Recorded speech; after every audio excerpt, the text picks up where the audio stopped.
The sound of a pen scratching paper shouldn't have the power to destroy a life.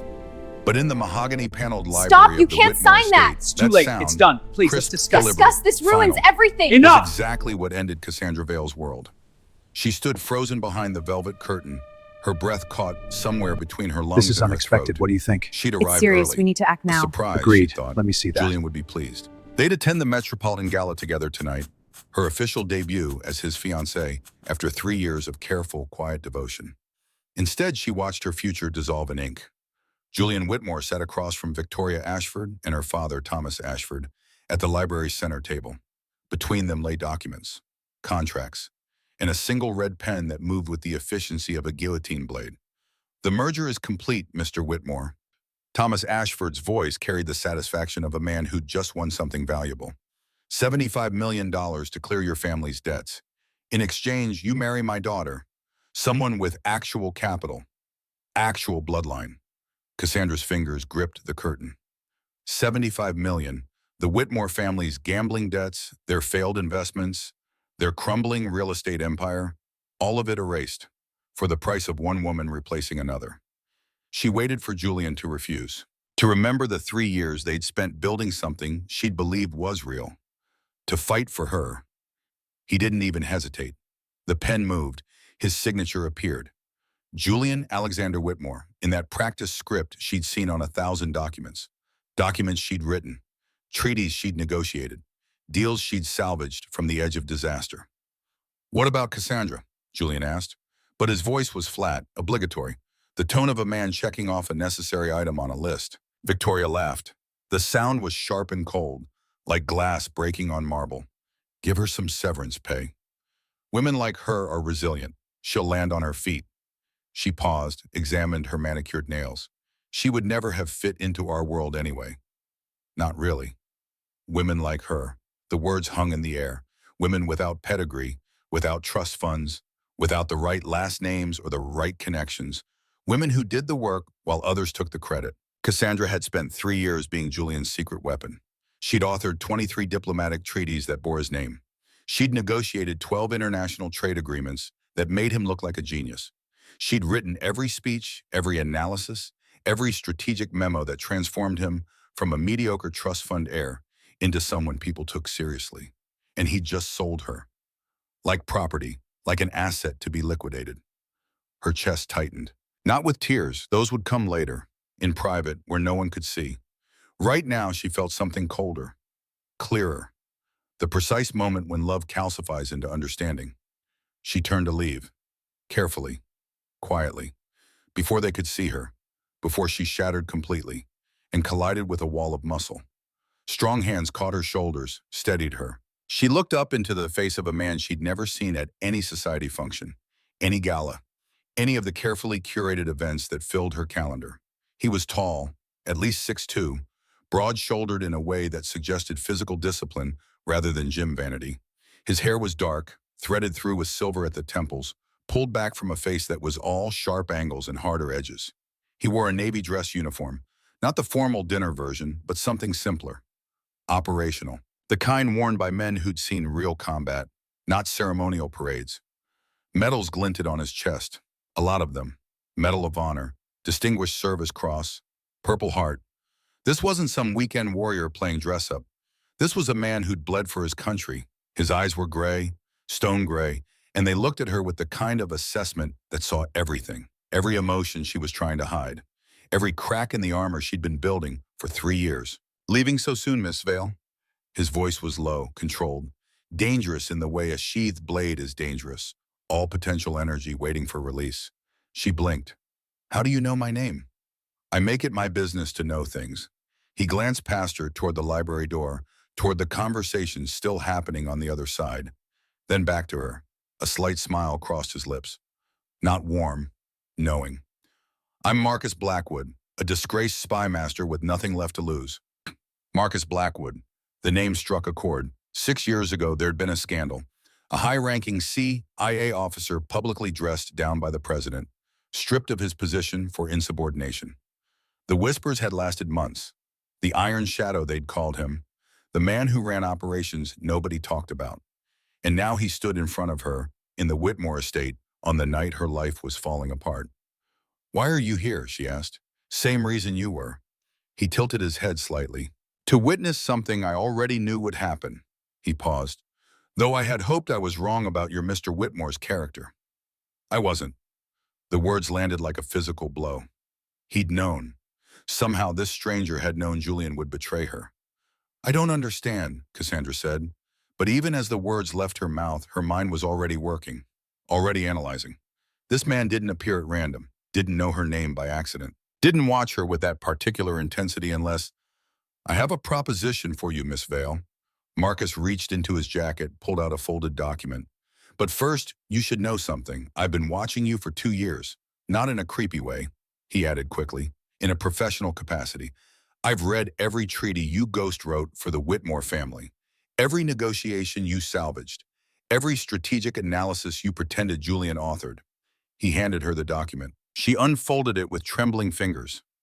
A contract, simple, direct, devastating in its clarity. Marriage agreement between Marcus James Blackwood and Cassandra Marie Vale. Duration, 1 year. Terms: at completion, Miss Vale receives $2 million, retains the title of Mrs. Blackwood for life, and gains full access to all Blackwood resources during the union. In exchange, she provides companionship and partnership for the contracted period. She looked up at him. "This is insane." "Is it?" Marcus's expression didn't change. "You just watched the man you love sell you for $75 million. I'm offering you $2 million and a chance to make him regret every choice he made tonight.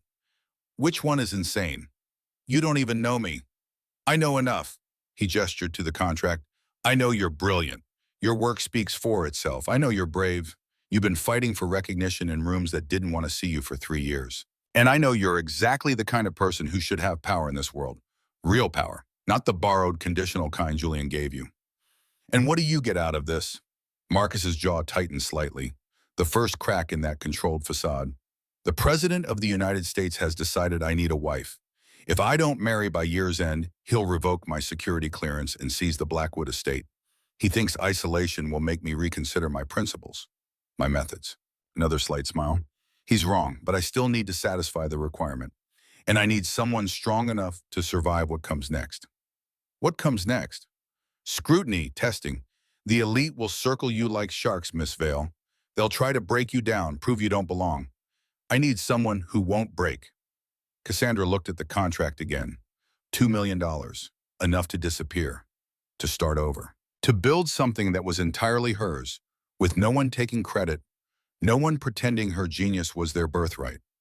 And the look on Julian's face when she walked back into that ballroom, married to someone else. Married to Marcus Blackwood, a man whose very name made powerful people nervous. "This is either courage or desperation," Marcus said quietly. "Which is it, Miss Vale?"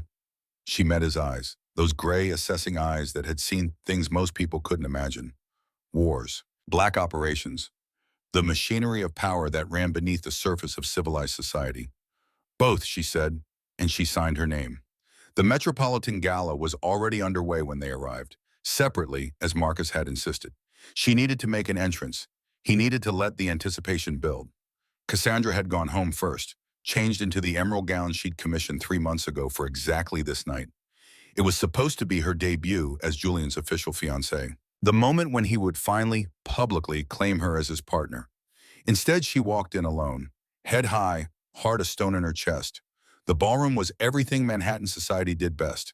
1,000 candles cast golden light across marble floors. Crystal chandeliers threw rainbow prisms onto silk gowns and tailored tuxedos. Champagne flowed. Laughter echoed. The scent of expensive perfume and older money filled the air. Cassandra recognized faces behind the elaborate masks. She'd memorized them all during her 3 years as Julian's shadow.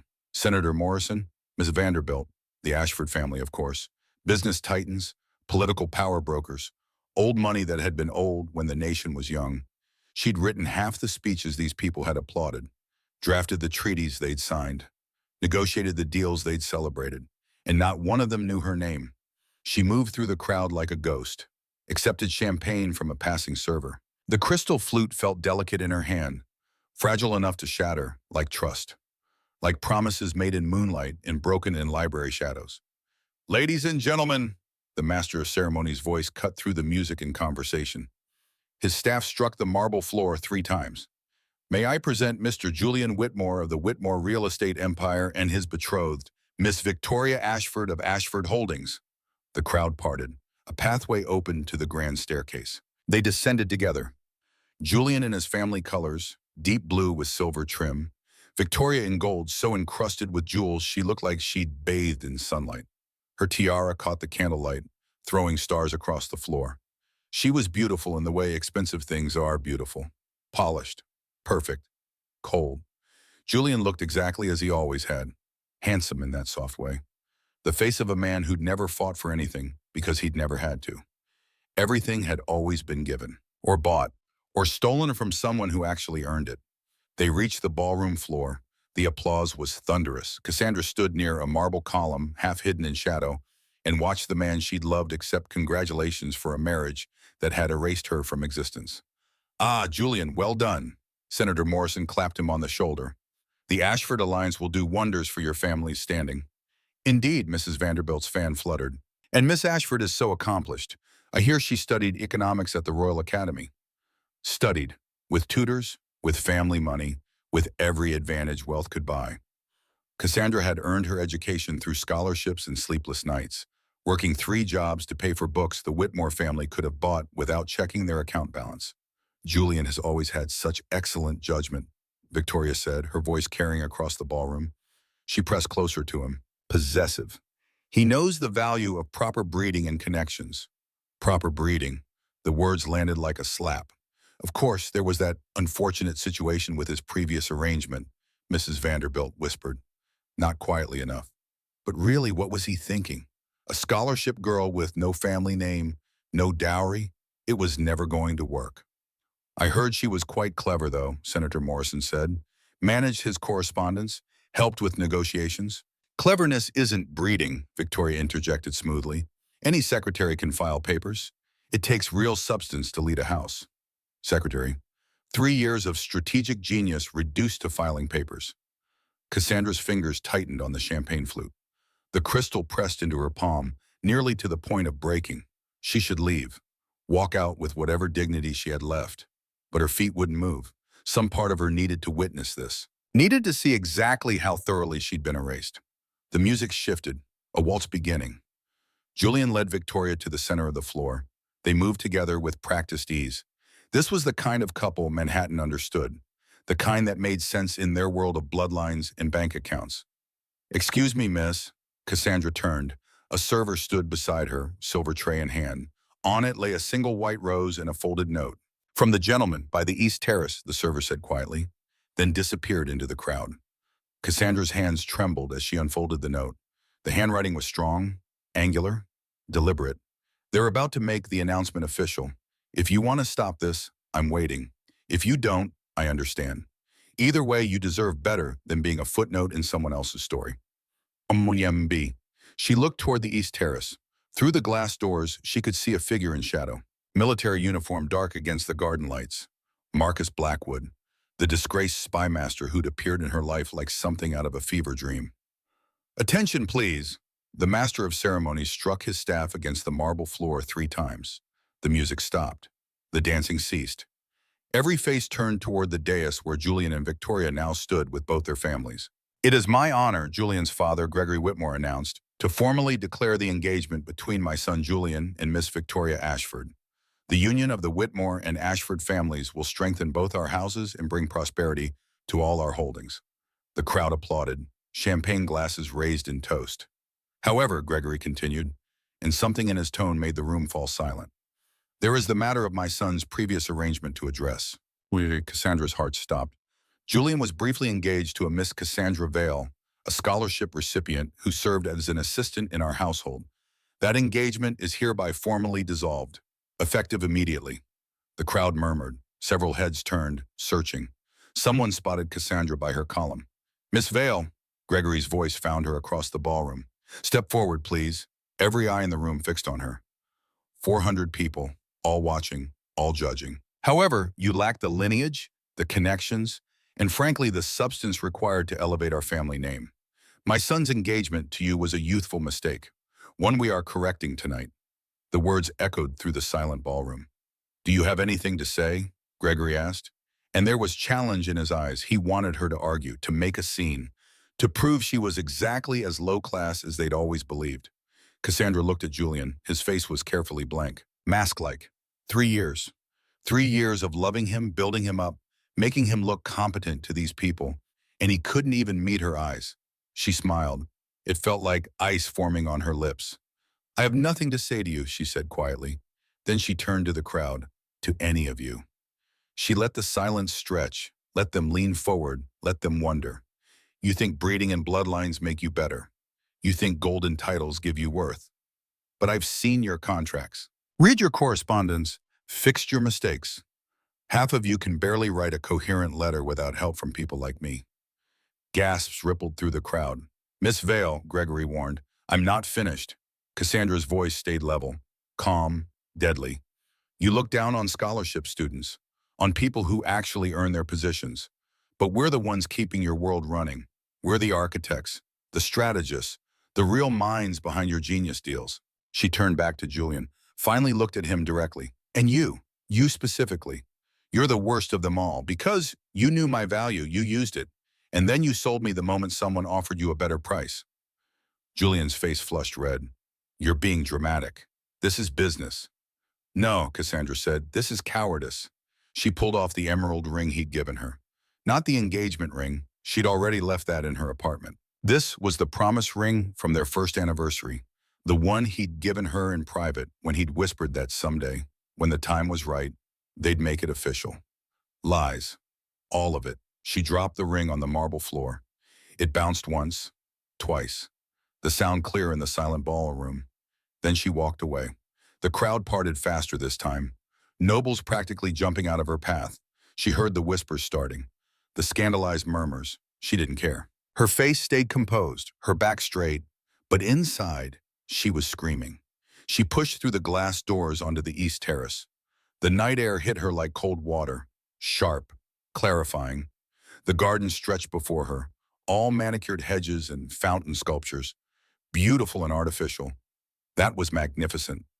Marcus Blackwood stepped from the shadows. Up close, in better light, Cassandra could see him more clearly. He was older than she'd first thought, mid-40s probably. But age had only refined his features into something striking. The silver in his hair caught the moonlight. The lines around his eyes spoke of experience, not weakness. His uniform was simple compared to the elaborate formal wear inside. Dark blue wool, plain brass buttons. But something about the way he wore it suggested authority, command, the kind that didn't need gold braid and ceremonial swords. "I just destroyed my reputation in front of the entire Manhattan elite," Cassandra said. Her voice shook now that no one else could hear. "You spoke truth to power," Marcus replied. "That's rare, and far more valuable than reputation. Easy for you to say. You're not the one they'll be gossiping about tomorrow." "Aren't I?" His smile was slight, knowing. "I'm the disgraced spy master who was stripped of his rank for refusing to execute political enemies without trial. I've been the subject of society gossip for 6 years." Cassandra studied him, really looked at him. "Why were you stripped of rank?" "Because I told the president, the previous one, that executing American citizens based on suspicion rather than evidence would make him a tyrant. I disagreed, publicly, loudly, in front of the entire National Security Council." "That was you." Cassandra remembered the scandal now. The intelligence officer who'd sacrificed his career rather than compromise his principles. The papers had talked about nothing else for months. "The Iron Shadow," Marcus confirmed. "Was? Now I'm just a man with an ancestral estate, some land, and a reputation that makes powerful people uncomfortable." "Then why are you here, at a society gala?" "Because the current president sent me an invitation. He does that every year. Reminds me I'm still breathing at his pleasure. That if I step out of line again, there are consequences." "Sounds like you and I have something in common," Cassandra said, being reminded of our place. "The difference," Marcus said quietly, "is that I've stopped accepting the place they've assigned me. The question is, will you?" Cassandra looked back through the glass doors. Inside, the party had resumed. Julian and Victoria were dancing again, the scandal of her outburst already fading into entertainment. By tomorrow, it would be a funny story. The scholarship girl who thought she belonged. "Your proposition," Cassandra said. "The contract. What exactly happens next? Marcus reached into his coat and pulled out a pen. The same pen she'd used to sign the contract in the library. Hours ago, a lifetime ago. Next, he said, we go back into that ballroom, and I introduce you as my wife. Cassandra's breath caught. Your wife, not your fiancé? The paperwork was filed this afternoon, witnessed and sealed. We were married at 3:15 p.m. in a civil ceremony, all perfectly legal. But how? I was power of attorney. You signed it when you signed the contract, along with authorization for a proxy ceremony. Marcus's expression was unreadable. I needed the marriage official before we made the announcement. Otherwise, they'd find a way to block it, contest it. This way it's done. Legally binding, irreversible, without both parties' consent. Cassandra should have been angry, should have felt manipulated. But instead, she felt something else. Relief, because Marcus Blackwood had thought 10 steps ahead, had protected her even before she'd agreed to be protected. You planned this, she said slowly. All of it. You knew Julian would betray me tonight. Knew I'd be here. Knew I'd say yes. I hoped you'd say yes, Marcus corrected. But I prepared for either outcome. That's what I do, Miss Vale. I prepare for every contingency. I protect the people in my care. And as of this afternoon, you're in my care. He offered his arm. Ready to make an entrance, Mrs. Blackwood? Mrs. Blackwood. The title hit her like lightning. Cassandra Vale, daughter of a seamstress and a high school teacher. Now Cassandra Blackwood, wife of one of the most powerful men in American intelligence. This doesn't feel real, she whispered. It will, Marcus said. Shall we? They walked back into the ballroom together. The party was in full swing now, nobles dancing and drinking, the scandal of earlier already half forgotten. Cassandra spotted Julian at the center of a group of admirers, Victoria at his side, both of them laughing at something Senator Morrison said. The master of ceremonies saw them first.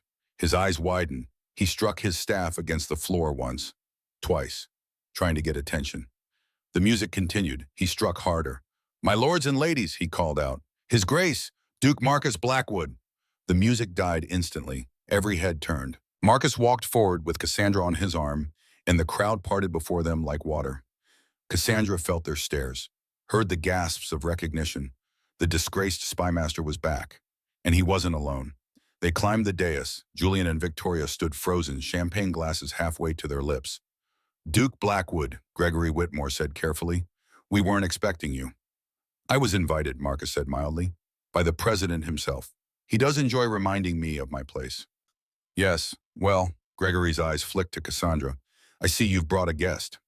Not a guest, Marcus said, my wife, Duchess Cassandra Blackwood. The ballroom erupted. Nobles gasped, whispered. Several women's fans snapped open to hide shocked expressions. Julian's champagne glass slipped from his fingers and shattered on the marble. That's impossible, Victoria said, her voice sharp. We just dissolved her engagement. She can't possibly what? Marcus's tone stayed pleasant, but something dangerous flickered in his eyes. Can't possibly have married above her station? Can't possibly be standing here as my equal? Which part troubles you, Miss Ashford? Victoria's face flushed. I only meant the timing. The paperwork was filed this afternoon, Marcus said smoothly. Witnessed and sealed, all perfectly legal. The president's requirement that I marry has been satisfied. He looked directly at Julian. Congratulations on your engagement, Mr. Whitmore. Miss Ashford is lovely, though I must say I think I got the better end of this evening's arrangements. Julian's mouth opened, closed. No sound came out. Cassandra found her voice. Hello, Julian. Cassandra, he finally managed to speak. What are you doing? Getting married, apparently. She smiled. Just like you. Though I have to say, my husband actually chose me. Didn't need a $75 million incentive. Gregory Whitmore stepped forward. This is highly irregular, Duke Blackwood. Surely you can't be serious. This woman has no training, no family. No, Marcus cut him off. She has a mind sharper than anyone in this room. She has strategic brilliance you people have been exploiting for years. And now she has my name, my title, and my full protection. I suggest you remember that. The threat in his voice was quiet but unmistakable. Gregory Whitmore went pale. Now then, Marcus turned to address the room. I believe the evening's festivities should continue. My Duchess and I will take our leave. We have a household to prepare. He guided Cassandra toward the exit. The crowd parted silently this time. Nobles pressing back against walls to give them space. Cassandra kept her head high, her hand steady on Marcus's arm, even though her heart raced like a wild bird in her chest. They reached the entrance hall before Julian caught up to them. Cassandra, wait! He grabbed her arm, pulled her around. You can't do this. This is insane. You're marrying him for revenge. I'm marrying him for a future, Cassandra said. Something you just took from me. I had no choice. My family needed... Don't. She yanked her arm free. Don't pretend this was sacrifice. You signed me away for money. You didn't even hesitate. Cassandra, you traded me like property, Julian. And now you're surprised that someone else saw my value? That someone else wanted me for more than what I could do for them? She stepped back. I hope Victoria's money makes you happy, because you'll need it when you realize she can't think her way out of a simple negotiation. She turned and walked away with Marcus. Julian didn't follow. The carriage waiting outside was simple. Black wood with brass fittings, nothing like the gilded coaches the Whitmore family preferred. The driver touched his hat in greeting. His expression carefully neutral. Blackwood Estate, sir, he asked. Yes, Marcus said. He handed Cassandra up into the carriage, then followed. The door closed, sealing them into dim, cushioned silence. The carriage lurched into motion. Cassandra watched through the window as the lights of the Metropolitan Club faded behind them. That was either the bravest or stupidest thing I've ever done, she said finally. Often the same thing, Marcus replied. He was watching her with those steady, assessing eyes. How are you feeling? Terrified, Cassandra admitted. I just married a stranger. I have no idea what happens next. Next, you meet the household staff. They're loyal, disciplined, and utterly discreet. Then you sleep in a real bed. Tomorrow we discuss how to manage the fallout. And somewhere in there, we figure out how to live in the same house for a year without killing each other. Despite everything, Cassandra laughed. The sound surprised her. You're very practical. I'm a soldier, was a soldier, he corrected himself. Practicality kept me alive. They rode in silence for a while. The city gave way to countryside. Rolling hills dark under stars. Cassandra leaned against the window, exhaustion finally catching up to her. Marcus, she said quietly. Yes? Thank you for tonight, for the offer, for seeing something in me worth defending. I didn't defend you, Marcus said. You defended yourself. I just gave you a platform. He looked at her seriously. But you're welcome. And Cassandra, they were wrong about you. All of them. You have more substance than that entire ballroom combined. Cassandra's throat tightened. She turned back to the window before he could see the tears finally forming. The carriage rolled on through the night, carrying her toward a life she couldn't possibly have imagined that morning. She was married. She was a duchess. She was free. And Julian Whitmore could choke on it. Blackwood Estate appeared like something from another century. The carriage wound through iron gates that had stood for 200 years, down a tree-lined drive that seemed to swallow the moonlight. Then the house itself emerged from the darkness. A Georgian mansion of stone and ivy, 3 stories of leaded windows and carved buttresses that spoke of old money and older power. But it wasn't the architecture that struck Cassandra. It was the silence. No music drifted from the windows. No servants bustled about with lanterns. The grounds were immaculate, but still, like a sword laid carefully in its sheath. Dangerous even at rest. The carriage stopped. Marcus descended first and offered his hand. Cassandra stepped down onto gravel that crunched like frost under her evening slippers. The front door opened. A line of servants stood waiting, their uniforms identical, dark blue with silver buttons, military in their precision, not a hair out of place, not a smile in sight. 15 people arranged in perfect formation, hands behind backs, eyes forward. Staff, attention, a woman's voice called. They all straightened simultaneously. The movement was so synchronized it could have been choreographed. An older woman stepped forward. She was perhaps 60, her gray hair pulled back severely, her face lined but strong. She wore a housekeeper's black dress with a silver chatelaine at her waist. Former military, Cassandra thought. Everything about her bearing screamed Navy logistics. Your Grace, she curtsied to Marcus. Then she turned to Cassandra, and something softened in her expression. Your Grace, welcome to Blackwood Estate. I am Mrs. Shaw, head of household. Thank you, Cassandra managed. Mrs. Shaw clapped her hands once. The servants moved as one, filing back into the house. Within seconds only she remained. I've prepared the Duchess's chambers, she said to Marcus. East wing, as discussed. The staff have been briefed. They understand discretion is paramount. Thank you, Mrs. Shaw. Marcus gestured toward the door. Shall we? Inside, Blackwood Estate was even more austere. Dark wood paneling, minimal furniture, everything placed with geometric precision. It felt less like a home and more like a command center dressed up to look civilian. "Your wing is east," Mrs. Shaw told Cassandra as they climbed a grand staircase. "His Grace occupies the west. You'll have privacy and space. The connecting door remains locked unless you request otherwise. Separate wings, separate lives." This was a business arrangement, Cassandra reminded herself, not a real marriage. A contract with an expiration date, Mrs. Shaw led her down a long corridor and pushed open double doors. "Your chambers, Your Grace." Cassandra stepped inside and stopped. The room was beautiful. A four-poster bed dominated one wall, draped in deep blue silk. Windows overlooked gardens, moonlight streaming through glass. A writing desk stood ready with fresh paper and ink, and bookshelves, an entire wall of them, already filled. She moved closer, reading spines, political theory, diplomatic history, strategic analysis, game theory, international relations. Every book she'd ever mentioned wanting to read in interviews, in passing conversations, in the margins of her work. Marcus had been watching her for 2 years. This was proof. "I wasn't sure of your preferences," Mrs. Shaw said, "but His Grace mentioned you enjoy reading.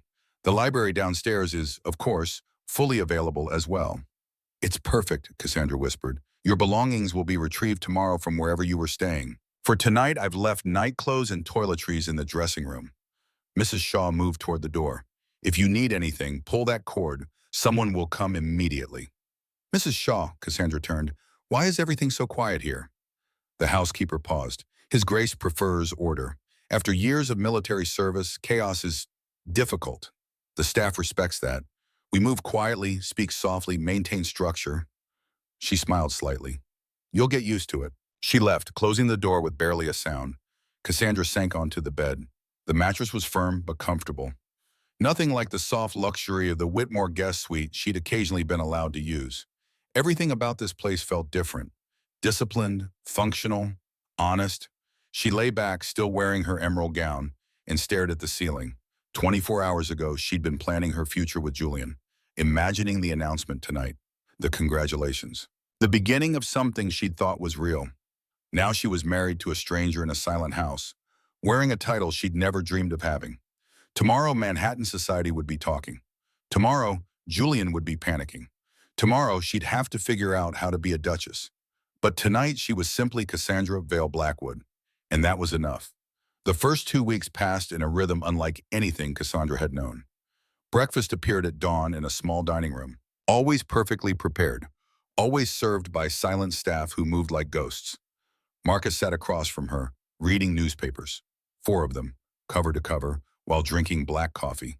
Their conversations were minimal, but not uncomfortable. Weather, current events, logistics of her belongings being transferred. He never asked about Julian, never pried into her emotions, just provided space. Then he'd disappear into his study for hours. What he did there, Cassandra didn't know.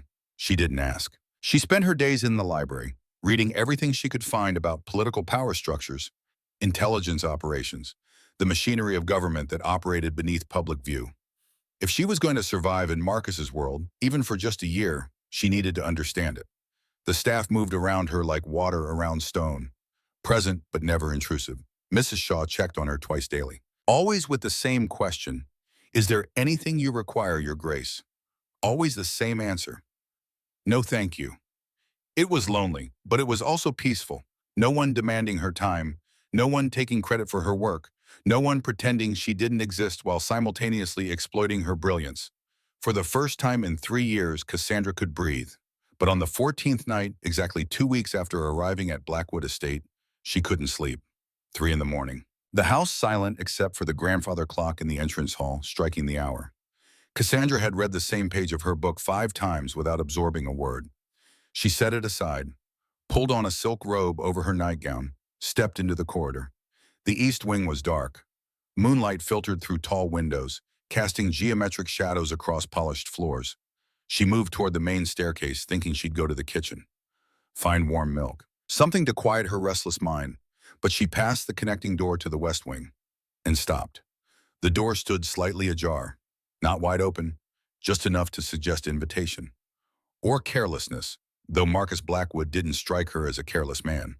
Cassandra stood there for a long moment. This was his space, his private territory, the unspoken boundary that gave this arrangement its civility. But the door was open.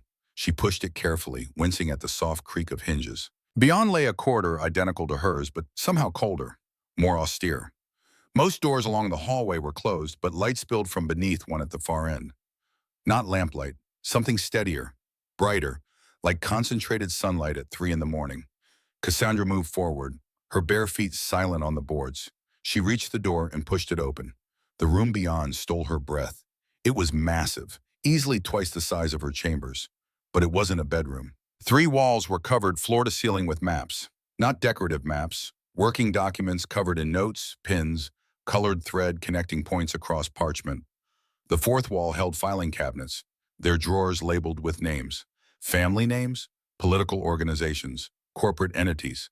At the center stood a table covered in documents, correspondence, ledgers, intelligence reports, and surrounding everything, pinned to every available surface, were dossiers, hundreds of them, each marked with a family crest or corporate logo. Cassandra stepped inside, her heart hammering. This wasn't a study, this was a war room. She moved to the nearest map.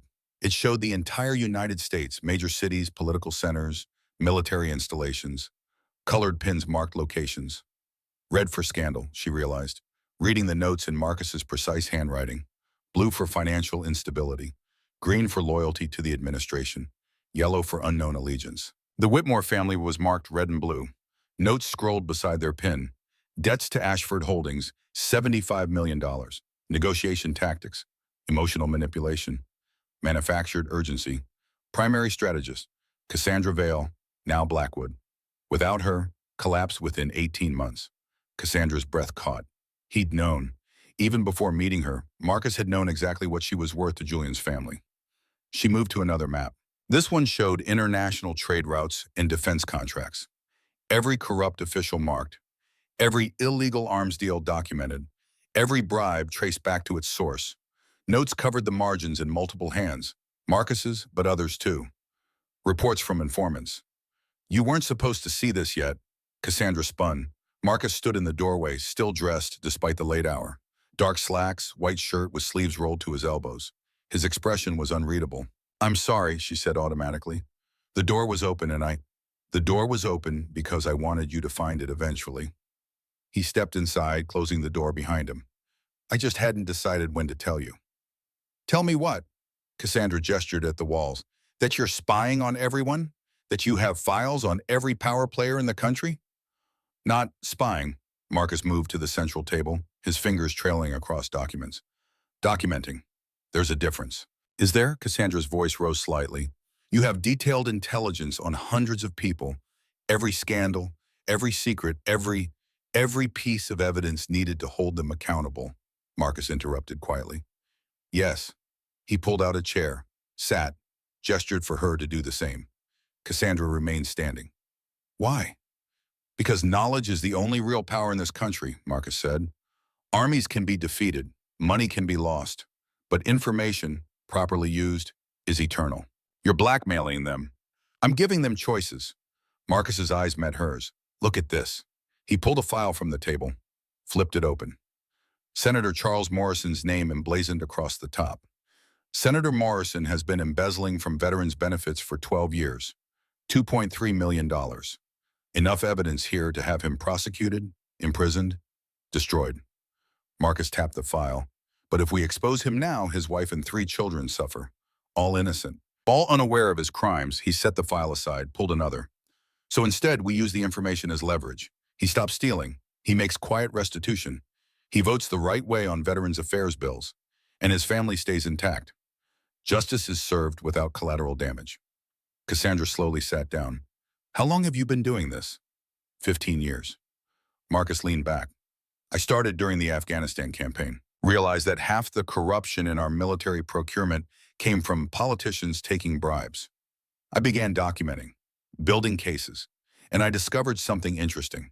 He gestured to the walls around them. The entire American power structure runs on secrets, on quiet deals and hidden compromises, and crimes that never see daylight because the perpetrators are too powerful, too connected. The old way of dealing with this was execution, exile. Public destruction of entire families for one person's sins. And your way, Cassandra asked quietly. Justice with mercy. Accountability with compassion. Marcus stood, moved to one of the map walls. I give people a choice. Stop the corruption, make amends quietly, or face exposure. Most choose redemption. Some don't. Those who refuse, they face consequences. Cassandra looked around the room again, seeing it differently now. Not a spy's den, but a guardian's watchtower. Does the president know about this? President Reynolds knows I gather intelligence. He doesn't know I've built a complete map of every corrupt practice in Washington and Manhattan. Marcus's jaw tightened. If he did, he'd want to clean house completely. Prosecute everyone. That would cause chaos, civil unrest, possibly violence. So you're protecting him from himself. I'm protecting the country from good intentions. Marcus looked at her seriously. Cassandra, I need you to understand something. What I do isn't heroic. It's dirty, complicated, morally gray. I manipulate people to save their families. I hide information from the president to prevent overreaction. I play games with lives and futures. He paused. None of it is clean, but I believe it's necessary. You might disagree.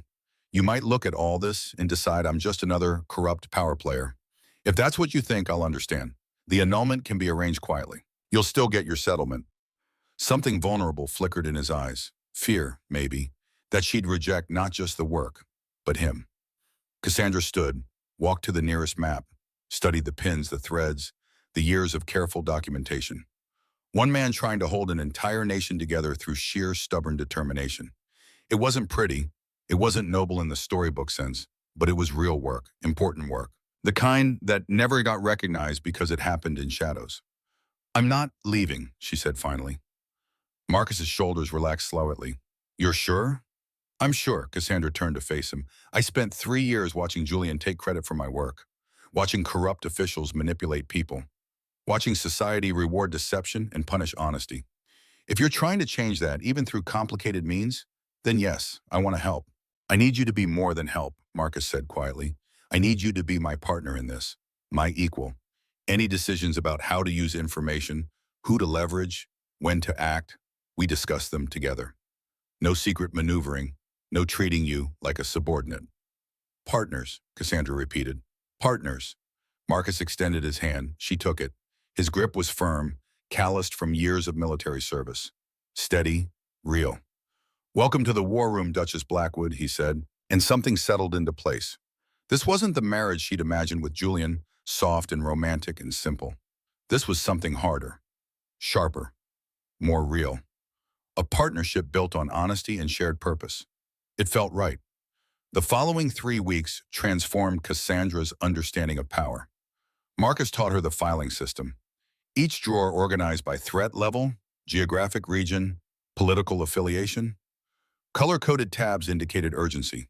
Cross-references linked related cases. It was beautiful in its precision.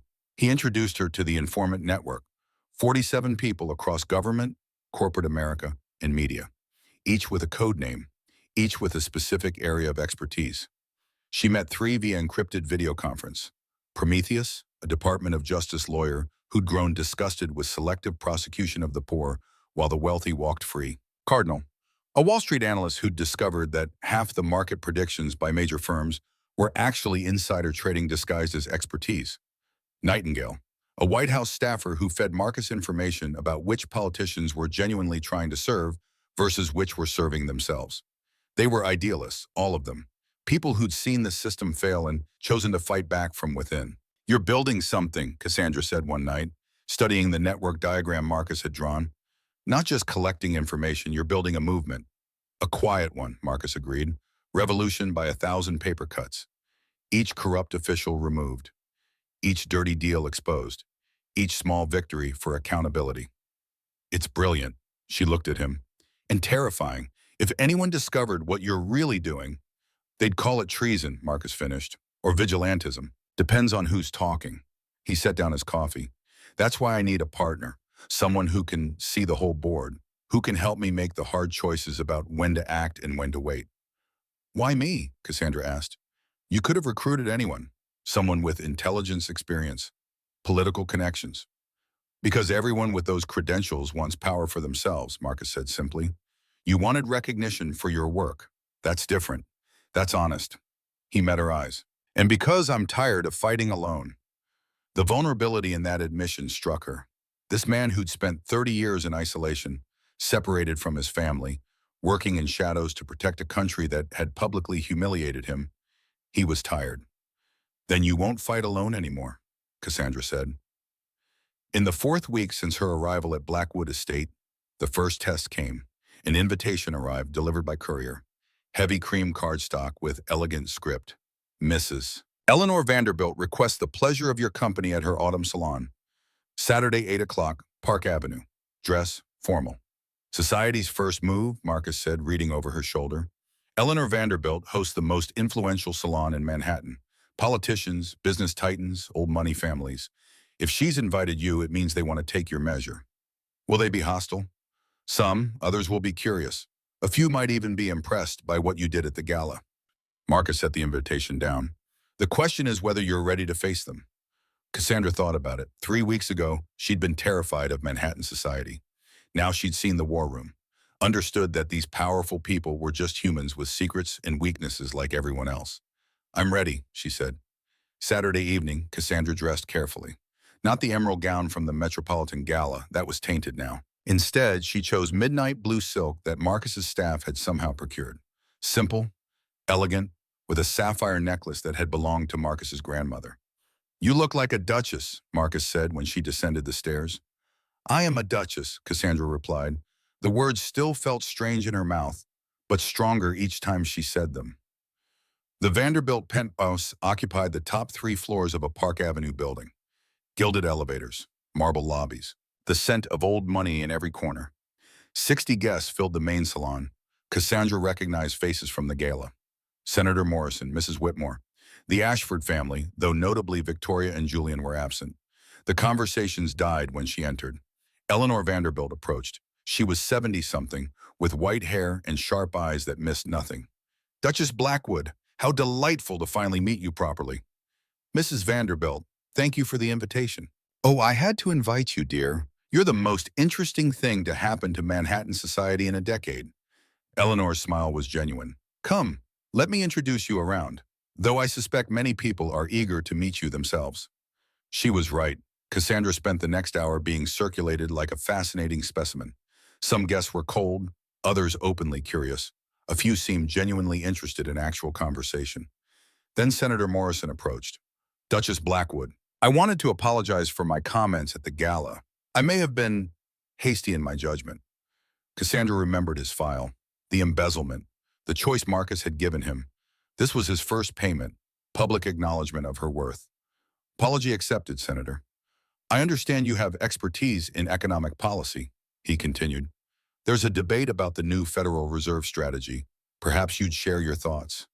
It was a test. Everyone nearby went quiet, listening. Cassandra launched into analysis, cited specific data about bond markets, inflation targets, international currency flows, things she'd studied in the Blackwood Library, things Julian had never bothered to learn. The conversation grew. Other guests joined. A genuine debate developed about monetary policy, trade deficits, economic growth models. Cassandra was mid-explanation when someone interrupted. That's incorrect. She turned. Julian stood there, Victoria at his side. When had they arrived? The Federal Reserve strategy actually favors domestic production by limiting imports from competitors, Julian said loudly. His face was flushed, probably already on his 3rd drink. Yes, Cassandra finished calmly, but that assumes domestic production can meet demand. Current manufacturing reports suggest it cannot. The result will be shortages and inflated prices, which I'm sure you'd know if you'd read last quarter's Commerce Department data. Julian's face reddened. You're oversimplifying. I'm using actual data, Cassandra said, from sources you apparently haven't reviewed. Senator Morrison coughed, hiding a smile. The Duchess makes an excellent point. Perhaps we should revisit the implementation timeline. Julian opened his mouth to argue. Victoria touched his arm. Darling, let's not make a scene. They walked away, Julian's shoulders tight with humiliation. Victoria's expression calculating. Cassandra watched them go, felt Marcus's presence beside her. He'd been across the room but had moved closer when Julian approached. You didn't need me, he said quietly. No, Cassandra agreed. I didn't. Good. The salon continued. Cassandra fielded questions, joined debates, held her own against people who'd spent their lives training for these conversations. And slowly, grudgingly, she saw a respect forming in their eyes. Near midnight, she stood on a terrace, catching her breath. The Manhattan skyline glittered below. 1,000 windows, 1,000 lives, 1,000 secrets. You're impressive. Cassandra turned. Marcus leaned against the railing beside her, still in his simple dark suit. He'd worn it deliberately, she realized, refusing to play society's dress-up games. I held my own, she said. You dominated. He looked at her seriously. They'll remember tonight. The night Duchess Blackwood proved she belonged. Yeah, I shouldn't have to prove it, Cassandra said quietly. I shouldn't have to fight for respect. I've already earned 100 times over. No, Marcus agreed. You shouldn't, but that's the world we live in. He straightened. The question is, do we accept it or change it? Cassandra looked back through the windows at the guests inside, at Julian, pale and diminished, at Victoria, whispering furiously, at Senator Morrison, who'd apologized because Marcus had given him no choice, at Eleanor Vanderbilt, genuinely interested in Cassandra's ideas. Change it, she said. Marcus smiled. It transformed his face, made him look younger, almost warm. Then that's what we'll do, together. He offered his arm. Ready to go home, partner? Partner. The words settled into her chest, warm and solid and real. Ready. They walked back into the salon together. Not as a disgraced spy master and his convenient wife, as equals, as allies, as partners. Julian watched them from across the room, and for the first time since signing that contract in the library, Cassandra saw something in his face that made her smile. Regret. But the peace didn't last. 3 days later, on a Tuesday morning, Cassandra was in the war room. She spent most mornings there now, studying files, learning the networks. When Marcus's phone buzzed, he looked at the screen. His face hardened. What is it? Cassandra asked. He turned the phone toward her. A text message from an unknown number. Interesting wife you've acquired, Blackwood. Does she know what you really do? Or is she just another pawn in your games, SC? Who's SC? Cassandra asked. Marcus set the phone down carefully. Senator Charles Cunningham, Senate Majority Leader, and the most dangerous man in Washington.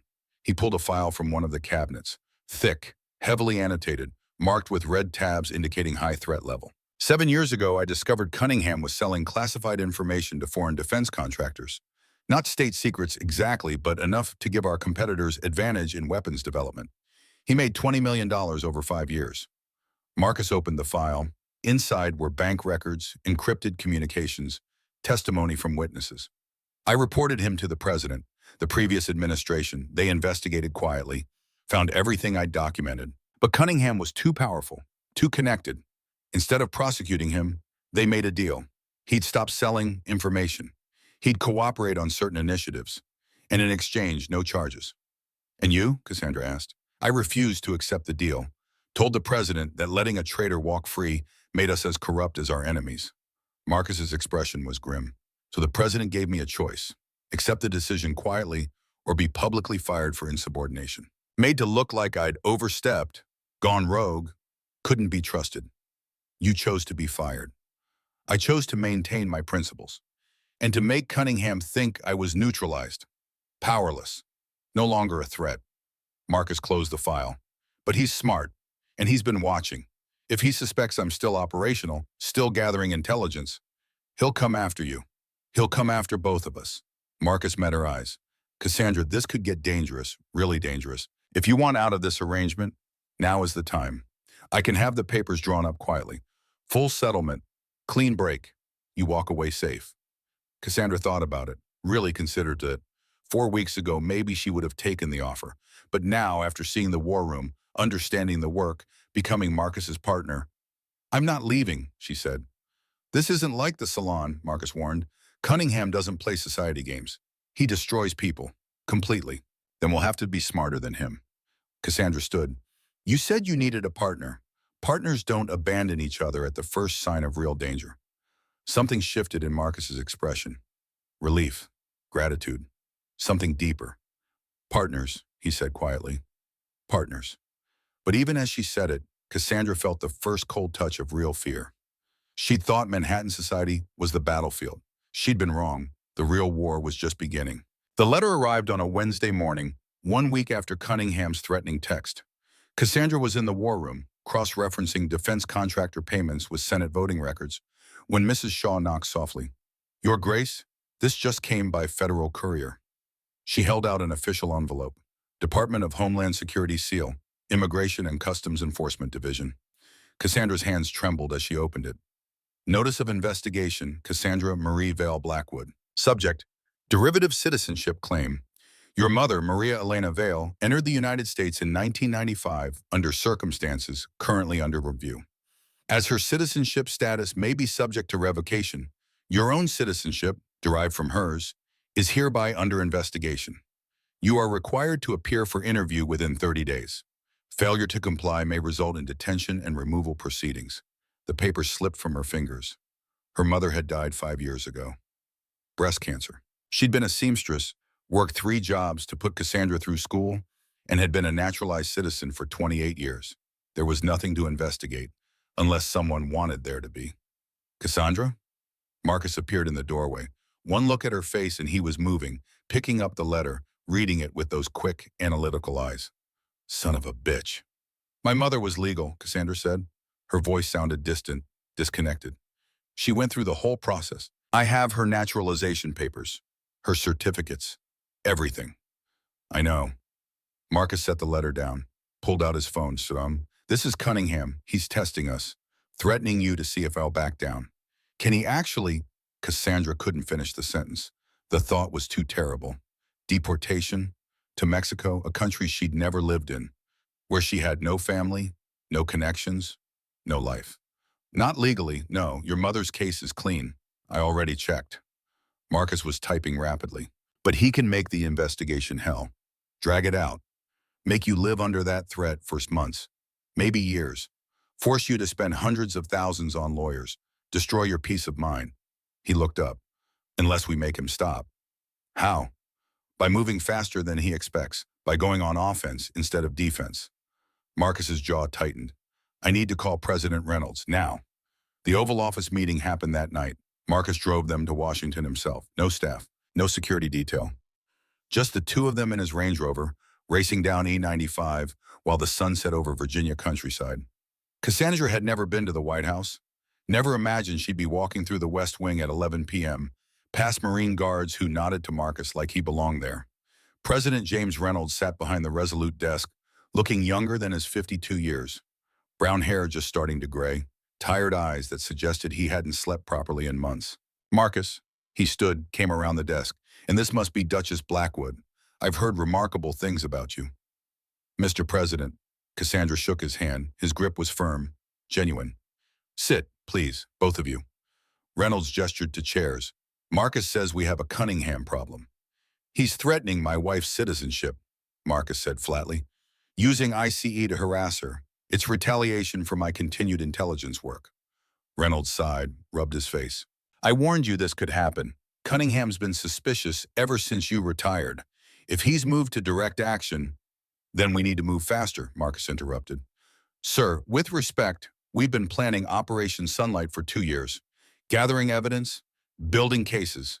We have everything we need to take down 12 corrupt officials, including Cunningham. It's time. Marcus, we need 3 more pieces of evidence to make the charges stick, especially against Cunningham. Without them, then we get them now, this week. Marcus leaned forward. Sir, he's threatening Cassandra. If we wait, if we give him time to entrench, he'll destroy her just to prove he can. We need to act.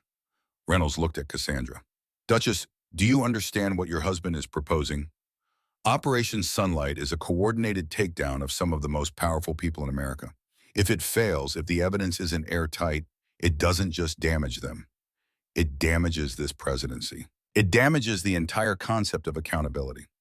Cassandra thought about the war room, the files, the 15 years Marcus had spent building cases while everyone thought he was powerless. The 47 informants risking everything because they believed in justice.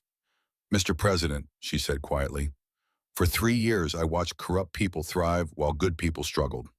I watched wealth and connections trump competence and integrity.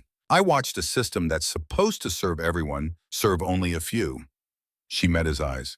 If we have a chance to change that, even a small chance, we have to take it, even if it's dangerous. Reynolds studied her for a long moment. then nodded slowly. You sound like your husband. He turned to Marcus. What do you need? 3 pieces of evidence. First, Cunningham's offshore accounts. We know they exist, but we need transaction records. Second, Victoria Ashford's money laundering operation. She's been cleaning defense contractor bribes through real estate deals. We need her on record admitting it. Third, Thomas Ashford's weapon sales to embargoed countries. We need shipping manifests. And how do you propose to get all that in 1 week? Marcus looked at Cassandra. The Ashford Holdings annual gala is Saturday. Black tie fundraiser at the Plaza Hotel. 200 guests, mostly defense contractors and politicians. Victoria will be there, probably drinking, probably boasting. If we can get her talking, you want to wire Cassandra, Reynolds said flatly. Send her into a room full of people who already hate her, wearing a recording device, trying to get a confession from a woman who wants to destroy her. Yes, Marcus said. No, Reynolds said simultaneously. Mr. President, Marcus, she's not an operative. She's a civilian. Your wife. Reynolds shook his head. I can't authorize that. The risk is too high. With respect, sir, Cassandra interrupted, it's my risk to take. Both men looked at her. I'm not some delicate flower who needs protection, she continued. I spent 3 years navigating rooms full of people who wanted me to fail. I know how to read people, how to manipulate conversations, how to get information without seeming like I'm trying.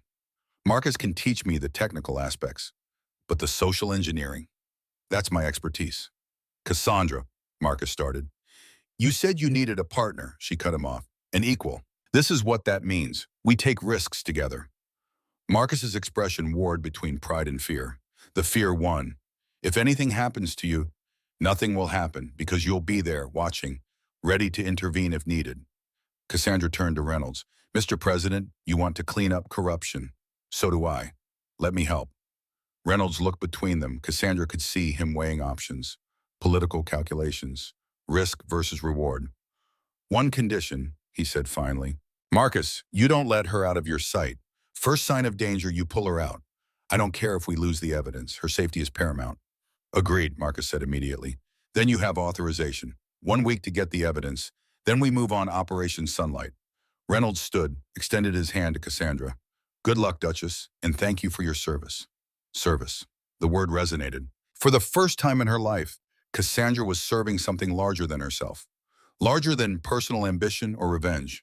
It felt right. The next 5 days were the most intense of Cassandra's life. Marcus transformed part of the war room into a training facility, taught her how to wear a wire without detection, how to trigger recording devices, how to position herself for optimal audio capture, how to remember conversations word for later transcription. Memory techniques are critical, he said, making her repeat back conversations they'd staged. The recording is evidence, but your testimony is what makes it stick in court.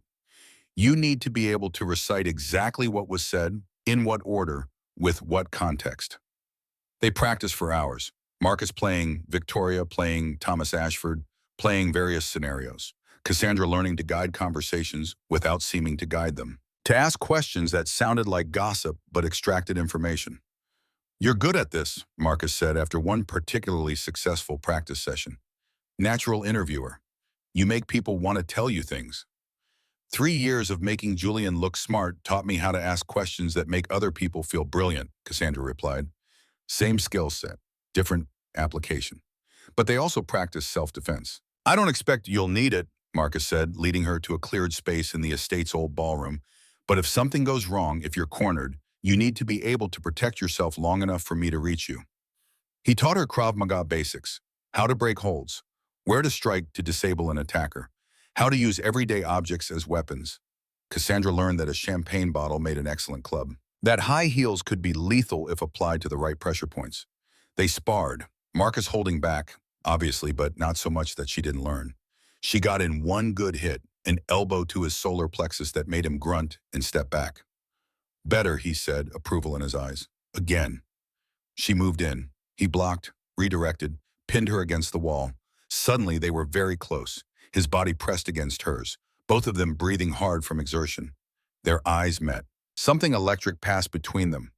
Not just attraction, though that was there, undeniable, but connection, trust. The bond formed by two people preparing for battle together. Marcus stepped back. Good session. Let's break for dinner. But the moment stayed with Cassandra, lingered in her thoughts as Mrs. Shaw served roasted chicken and vegetables. As she and Marcus reviewed the gala layout, planned entry and exit strategies, identified safe zones. They were partners. But somewhere along the way, they'd become something more. Saturday arrived too quickly. Cassandra dressed in her chambers, a silver gown that Marcus's contacts had provided. Simple, elegant, with strategic placement for the recording devices. The primary wire was built into a delicate necklace, sapphires and diamonds that looked purely decorative but contained a microphone and transmitter. The backup was in her earrings. Redundancy, Marcus had insisted. If they discovered when, she'd still have the other. She studied herself in the mirror. Cassandra Blackwood, about to walk into a room full of people who wanted her destroyed, wearing technology that could send their queen to prison. A knock at the door. Come in. Marcus entered, stopped. You look. He seemed to struggle for words. Formidable. I feel terrified. Good. Fear keeps you sharp.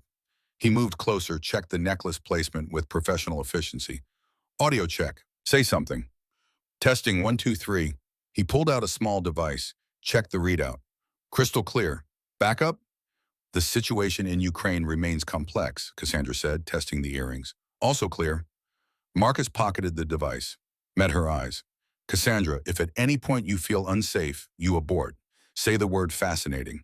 That's the signal. I'll be there in 30 seconds. I know, we've practiced. I'm serious, I don't care about the evidence. I care about you coming home safely. His voice dropped. I can't lose you. The raw emotion in those words struck her. This wasn't just professional concern. This was personal. You won't, Cassandra said. We're partners. Partners watch each other's backs. Partners, Marcus repeated. He touched her face gently. A brief contact, but it sent warmth through her. Let's go get these bastards. The Plaza Hotel glittered like a jewel box. Cassandra and Marcus arrived separately again. He entered first, took position near the bar where he could see most of the ballroom. She came 10 minutes later, making an entrance. Conversations didn't stop this time. Manhattan society had accepted her presence, if not her legitimacy. She was Marcus Blackwood's wife.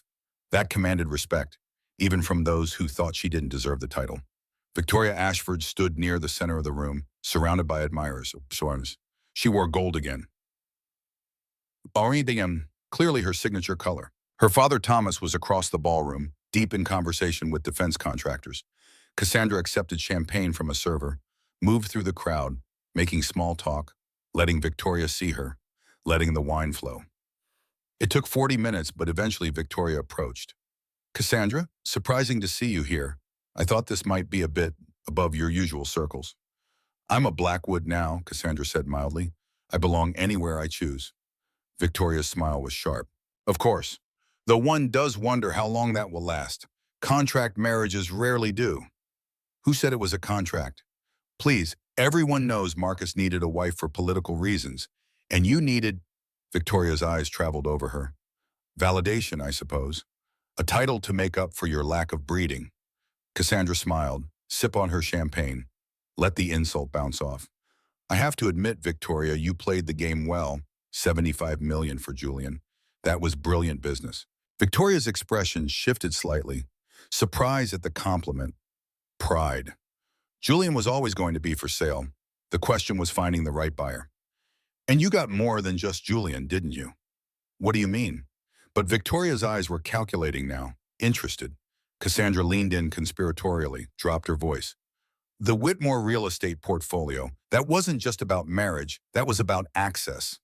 Victoria studied her for a long moment, then laughed. You're smarter than I gave you credit for. Yes, Julian was just a bonus. The real win was cleaning our Middle East contracts. Cassandra's heart raced, but she kept her expression neutral, curious, admiring. The defense deals? Ashford Holdings was about to be investigated for weapons sales to embargoed countries. Federal prosecutors had started asking questions. Victoria sipped her champagne, her third glass. Cassandra had been counting. The Whitmore marriage gave us political cover, and their real estate network gave us a way to clean the money. How? Cassandra asked, as if she was simply curious, as if this was just gossip. Victoria lowered her voice. Offshore accounts through Whitmore Properties, shell companies buying and selling buildings, and each transaction cleaning a little more money. $200 million laundered in 18 months. Julian never even knew. Cassandra felt the wire recording every word. Evidence. Confession. Exactly what they needed. That's genius, she said. It is, isn't it? Victoria smiled, pleased with herself. My father taught me well. In this world, Cassandra, it's not about what's legal. It's about what you can get away with. The Whitmores were too stupid to use their own resources effectively. We saw an opportunity. She stopped. Her eyes narrowed. Wait, why are you asking about this? Cassandra's blood went cold. She'd pushed too far, asked one question too many. Victoria's hand shot out, grabbed Cassandra's necklace, yanked. The sapphires scattered across the floor, revealing the small microphone embedded in the setting. You're wearing a wire, Victoria said flatly. Around them, conversation stopped. People turned. Victoria pulled out her phone, typed rapidly. Within seconds, 4 security guards materialized from the crowd. Get her out of here, Victoria commanded. Service entrance, quietly. Cassandra looked toward the bar. Marcus was already moving, but the crowd was thick. 20 feet away. Too far. The guards surrounded her. One gripped her arm hard enough to bruise. Let go of me, Cassandra said loudly. People were watching now. Witnesses. You're trespassing, Victoria said. Security is simply escorting you out. They pulled her toward a side door. Cassandra went, not fighting yet, waiting for the right moment. They moved down a service corridor away from the ballroom. Then Senator Cunningham stepped out of a doorway. He was 68 but still imposing. Silver hair, cold eyes, the kind of man who'd spent 40 years accumulating power and knew exactly how to use it. Mrs. Blackwood, he said, Marcus's little spy. Did you really think we wouldn't check for surveillance? He held up a small device, a signal jammer. I've been blocking your transmission for the last 5 minutes. Your husband can't hear you, can't find you. Cassandra's mind raced. The signal was dead. Marcus didn't know where she was. The recording might be useless if it was jammed. She had to buy time. You can't make me disappear, she said. Too many witnesses saw me come in here. Witnesses saw our security escort an unwanted guest from the premises, Cunningham corrected. What happens after that? He shrugged. Tragic accidents happen all the time in Manhattan. Women step off curbs into traffic, fall down subway stairs, attack random mugging victims who defend themselves. He stepped closer. Marcus Blackwood thinks he's untouchable, but everyone has pressure points. You're his. Once you're gone, he'll be too grief-stricken to interfere with our operations, too broken to fight back. One of the guards pulled out a syringe. This will make her easier to transport. Cassandra didn't think, just moved. Everything Marcus had taught her activated in one fluid motion. She stomped down hard on the guard's instep. He grunted, grip loosening. She spun, drove her elbow into his solar plexus. He doubled over. She grabbed the champagne bottle a waiter had left on a nearby service cart, swung it into the second guard's temple. Glass shattered. He went down. But there were 4 guards. The third one tackled her. They hit the floor hard. Cassandra's head cracked against marble. Stars exploded across her vision. Cunningham stood over her. The 4th guard, Amon, held her down. Resourceful, Cunningham said. I can see why Marcus likes you, but it doesn't change anything.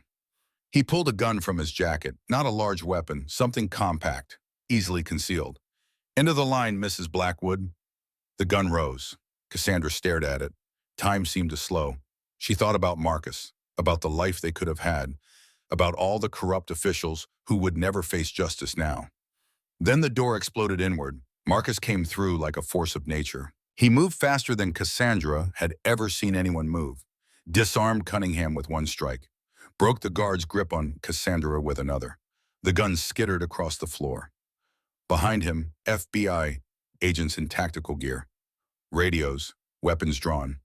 Senator Charles Cunningham, the lead agent said, you're under arrest for attempted murder, conspiracy to commit murder, and obstruction of justice. Cunningham's face went pale. This is entrapment. That recording will never hold up in court. What recording?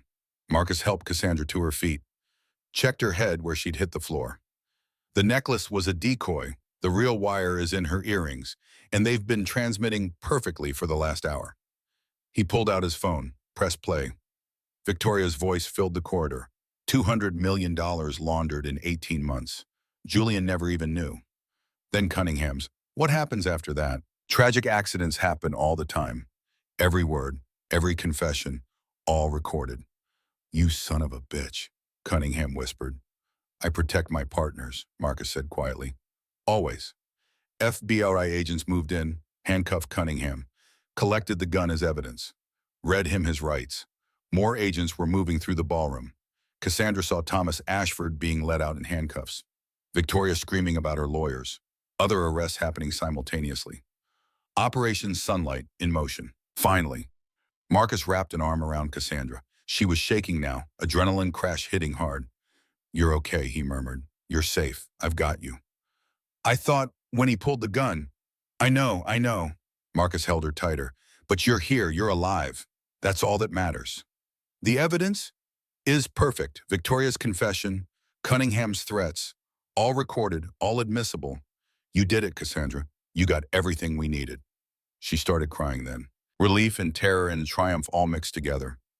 Marcus just held her, let her shake and sob against his shoulder while FBI agents worked around them. Let's go home, he said finally. Real celebration can wait. Right now, you need rest. Marcus, Cassandra pulled back to look at him.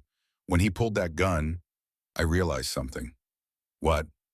I didn't want to die, not because I was afraid, but because dying meant leaving you. And I'm not ready for that. Not in a year. Not ever. Something shifted in Marcus's expression.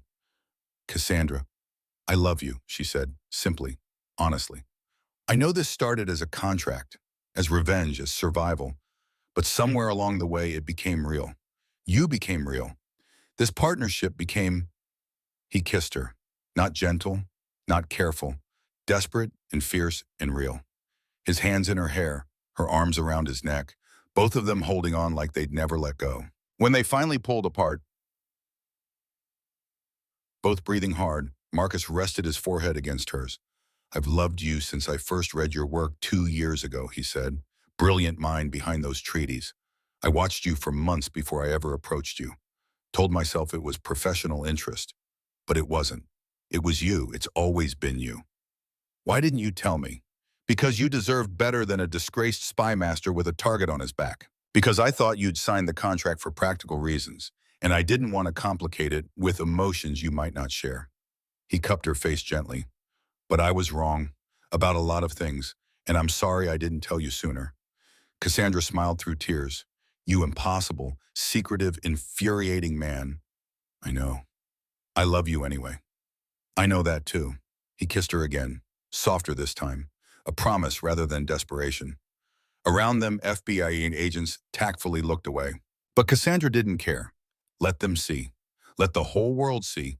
She'd found her partner, her equal, her love, and she wasn't letting go. 1 week later, they stood in the small chapel on the Blackwood Estate grounds. 20 guests, Mrs. Shaw, President Reynolds, a handful of informants who'd become friends, the FBI agents who'd saved Cassandra's life, Prometheus, Cardinal, and Nightingale, finally meeting in person. No society fanfare, no Manhattan elite, no performance. Just the people who mattered. Cassandra wore simple white silk. Marcus wore his navy dress uniform. They faced each other in front of a minister who'd known the Blackwood family for 3 generations. 2 months ago, Marcus began, reading vows he'd written himself, I asked you to marry me for practical reasons, to satisfy a political requirement, to give you protection and resources. But standing here today, I'm asking you again, not because I have to, because I choose to. I vow to be your partner, your equal, your ally in all things. I vow to see you, value you, protect you, and love you, today and every day after. Cassandra's turn. 2 months ago, I said yes because I was angry, hurt, looking for revenge. But standing here today, I'm saying yes because I choose to. Because in you, I found not just a protector or a title or an escape. I found my match, someone who sees me clearly and loves me anyway. I vow to stand beside you, not behind you. To be your partner as we change this broken world together. To see you, value you, challenge you, and love you, today and every day after.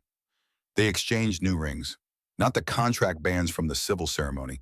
These were different, custom-made, engraved inside with a single word, partners. By the power vested in me, the minister said, I now pronounce you husband and wife, again, but this time for real. Marcus kissed her, not for show, not for witnesses, just for them. The small group applauded. Mrs. Shaw was crying. President Reynolds smiled. The informants cheered. That night in the West Wing bedroom that was now theirs, no more locked doors, no more separation. Marcus carried Cassandra over the threshold. Traditional, she teased. I'm a traditional man in some ways, he replied. He set her down gently. The room was lit by candles. Moonlight streamed through windows overlooking the estate. Everything soft and warm, and theirs. 2 months ago, you were a stranger, Marcus said quietly. Tonight, you're my wife, my real wife, my partner, my everything. Cassandra reached up, began unbuttoning his uniform jacket. 2 months ago, I thought love was about grand gestures, public declarations, romance like in books. The jacket fell to the floor. She started on his shirt. Now I know it's about this, quiet moments, shared purpose, someone who sees you completely and chooses you anyway. The shirt joined the jacket. Marcus's hands found the zipper of her dress, slid it down slowly. I choose you, Cassandra Blackwood. I choose you, Marcus Blackwood. The dress pulled at her feet. He lifted her, carried her to the bed.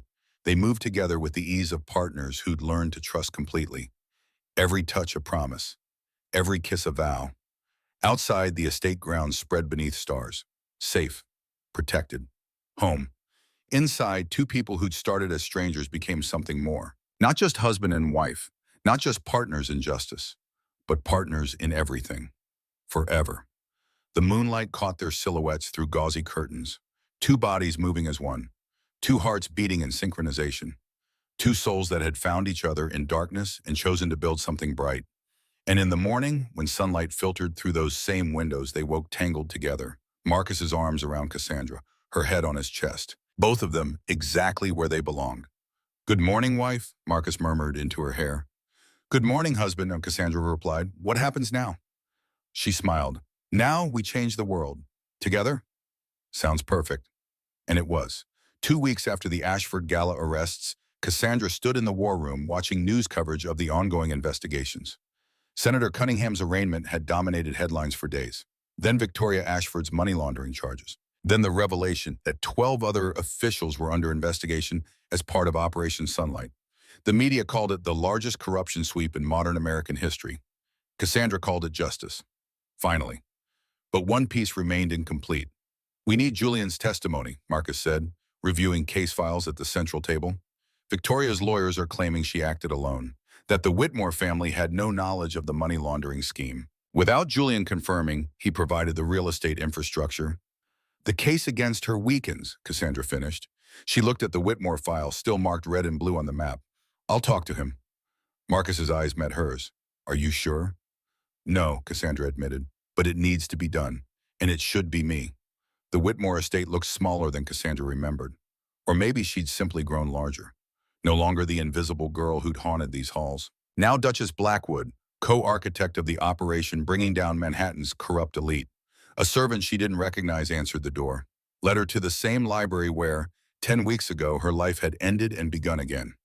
Julian sat at the desk, not the center table where he'd signed her away, his father's desk, trying on authority that didn't fit. He looked up when she entered. His face was thinner, older, the soft handsomeness worn down by stress. Cassandra. He stood automatically. I wasn't sure you'd actually come. You asked to see me. I asked for your help. He gestured to a chair. Please, Vries. She remained standing. Your message said you wanted to make a statement about Victoria, about the money laundering. I didn't know.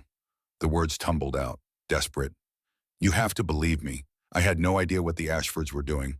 Victoria approached my father with the marriage offer, $75 million to clear our debts. That's all I knew. You knew enough to trade me for it. Julian flinched. I was wrong about everything. About you, about what mattered. He moved closer. Cassandra, I've watched the news coverage, seen what you and Marcus are doing. Operation Sunlight. It's remarkable. You're remarkable. You always were. And you're just now realizing that? I've been realizing it every day since you walked out of the Metropolitan Gala. His voice cracked. I lost the most valuable thing in my life for $75 million, and the money's gone anyway. Father used it to pay debts. We're right back where we started, except now I don't have you. Cassandra felt nothing. No satisfaction, no vindication, just a vast, empty distance between who she'd been and who she was now. You didn't have me then either, she said quietly. You had my work, my mind, my talent, but you never saw me. I know. Julian sank into the chair. And Victoria, she's not you. She's brilliant in her own way, but she's cruel, cold. Being with her made me understand what I'd destroyed. He pulled a folder from the desk, extended it toward her. These are the real estate documents. Every property the Whitmore family used in the Ashford money laundering scheme. Dates, transactions, shell company names, everything your prosecutors will need to build an airtight case. Cassandra took the folder, opened it. Inside were dozens of documents, exactly as Julian described, more than enough to corroborate Victoria's confession. Why, she asked. Because you were right, at the gala, when you said I sold you for money. Julian met her eyes. I was a coward. I let my father make my decisions. I let Victoria manipulate me. I never fought for what actually mattered. He stood. I can't undo what I did, but I can at least make sure justice is served. Victoria deserves to face consequences, and maybe, he paused, maybe if I do one honest thing, I can start to live with myself. Cassandra studied him, this broken version of the man she'd loved. Once she would have felt triumph at his regret. Now she just felt tired. This helps, she said, holding up the folder. The prosecution will offer you immunity in exchange for testimony. I'll take it. Julian's voice was barely above a whisper. I'll testify to everything. The marriage deal. How Victoria used our properties. All of it. Good. Cassandra turned to leave. Cassandra, wait. Julian's voice stopped her at the door. Are you happy with Marcus? She looked back at him. Yes, happier than I ever was here. I'm glad. And surprisingly, he sounded like he meant it. You deserve that. You always did. Cassandra left without another word, walked out of the Whitmore estate for the last time. In the car, Marcus was waiting. He'd insisted on driving her, staying close even though she'd asked for the meeting to be private. How did it go? He asked as she settled into the passenger seat. Cassandra handed him the folder. We got everything we need. Marcus flipped through the documents, his eyebrows rising. This is comprehensive. Julian's cooperating fully. He is. Cassandra leaned her head against the window as Marcus pulled away from the estate. He said he wants to do one honest thing. Too little, too late. Maybe, but it's something. She looked at Marcus. I don't hate him anymore. I just don't feel anything. He's a stranger. Someone I used to know. That's called moving on, Marcus said gently. It's healthy. I know. Cassandra reached over, took his hand. Because I found something better. Something real. Marcus brought her hand to his lips, kissed her knuckles. Let's go home, partner. Home, Cassandra repeated, and meant it. The state dinner took place 3 months after the initial arrests. The White House state dining room had been transformed. 300 guests filled the space. Foreign dignitaries, Supreme Court justices, cabinet members, congressional leaders. Crystal chandeliers cast golden light over tables set with presidential china. Cassandra wore midnight blue again. The color had become her signature. Marcus was in full dress uniform, medals gleaming. They sat at the head table with President Reynolds and the First Lady. Nervous? Marcus murmured as the final course was cleared. Terrified, Cassandra admitted. This is it, the moment everything becomes public. You've earned this. His hand found hers under the table. We both have. President Reynolds stood, tapped his glass. The room fell silent. My fellow Americans, he began. Tonight we gather to celebrate not just our nation, but the principles upon which it was founded. Truth, justice, accountability. He paused. Let the words settle. For too long, we have allowed corruption to fester in the highest levels of government and business. We have permitted the powerful to operate under different rules than ordinary citizens. We have accepted a system where wealth and connections could shield wrongdoing from consequences. His voice hardened. Tonight, I announce that we are changing that system. Operation Sunlight, a 2-year investigation into corruption at the highest levels, has resulted in indictments against 12 officials and corporate leaders.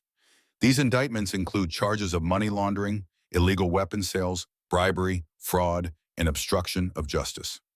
Murmurs rippled through the crowd. Senator Charles Cunningham has been charged with conspiracy to commit murder, attempted murder, and selling classified information to foreign entities. Victoria Ashford faces 15 counts of money laundering and weapons trafficking. Thomas Ashford has been charged with 23 counts of illegal weapons sales to embargoed nations. Reynolds paused. These prosecutions represent the largest anti-corruption effort in modern American history. And they would not have been possible without two extraordinary individuals. He gestured to Marcus and Cassandra. Duke Marcus Blackwood served his country for 30 years in military intelligence. When he witnessed corruption, he did not look away. He documented it, built cases, protected the innocent while holding the guilty accountable, and he did this work in shadows at great personal cost because he believed in justice over politics. Applause began. Genuine building. Duchess Cassandra Blackwood brought brilliant strategic mind and unwavering courage to this mission. She risked her life to gather evidence. She faced down armed criminals to secure justice. And she did so with grace, intelligence, and determination that epitomizes the best of American values. The applause grew louder. To formally recognize their service, I am creating the National Integrity Task Force, an independent agency dedicated to investigating and prosecuting corruption at all levels of government and business. Leading this agency will be Grand Duke Marcus Blackwood and Sovereign Duchess Cassandra Blackwood, with full authority to pursue justice wherever it leads. Reynolds turned to them. Please stand. Cassandra and Marcus rose. The room erupted in applause. 300 people, many of whom had probably committed at least minor corruption themselves, applauding because to do otherwise would mark them as enemies of reform. Reynolds held up his hand for silence. Do our new co-directors have anything to say? Cassandra's heart hammered. They'd prepared remarks, but standing here looking out at these faces, Marcus squeezed her hand, nodded. You've got this. She stepped forward. Mr. President, distinguished guests, Cassandra began. Her voice carried across the silent room. 3 months ago, I was a woman without a voice. My work was stolen. My value dismissed. I was told I lacked the substance to matter. She paused. Let them remember. Let them recognize their own guilt. But silence and invisibility are not the same as powerlessness. For 3 years, I authored treaties, negotiated deals, built strategies. The work was real even if the credit went elsewhere. And eventually, someone saw that work for what it was. Her eyes found Marcus. My husband saw me when others chose not to. But more importantly, he saw what I represent. The countless Americans whose brilliance is exploited, whose contributions are erased, whose voices are silenced because they lack the right last name or bank account. She addressed the room directly now. Operation Sunlight is not about revenge. It's about accountability. It's about creating a system where merit matters more than money, where truth matters more than connections, where justice is blind to wealth and power. Her voice strengthened. The 12 officials we've indicted are not aberrations. They're symptoms of a broken system, a system many of you in this room participate in, profit from, and perpetuate. Gasps, uncomfortable shifting. But tonight, that system begins to change. The National Integrity Task Force will investigate anyone who uses public service for private gain. We will not be deterred by political connections. We will not be intimidated by threats. And we will not stop until this country truly serves all its citizens equally. She stepped back. Marcus stepped forward. My wife is right, he said simply. And I would add only this. For those of you who have operated honestly and served the public good, you have nothing to fear. But for those who have exploited your positions, enriched yourselves at public expense, or betrayed the trust placed in you, we are watching. We have been watching, and we will hold you accountable. The threat was quiet but unmistakable. Transparency is our weapon.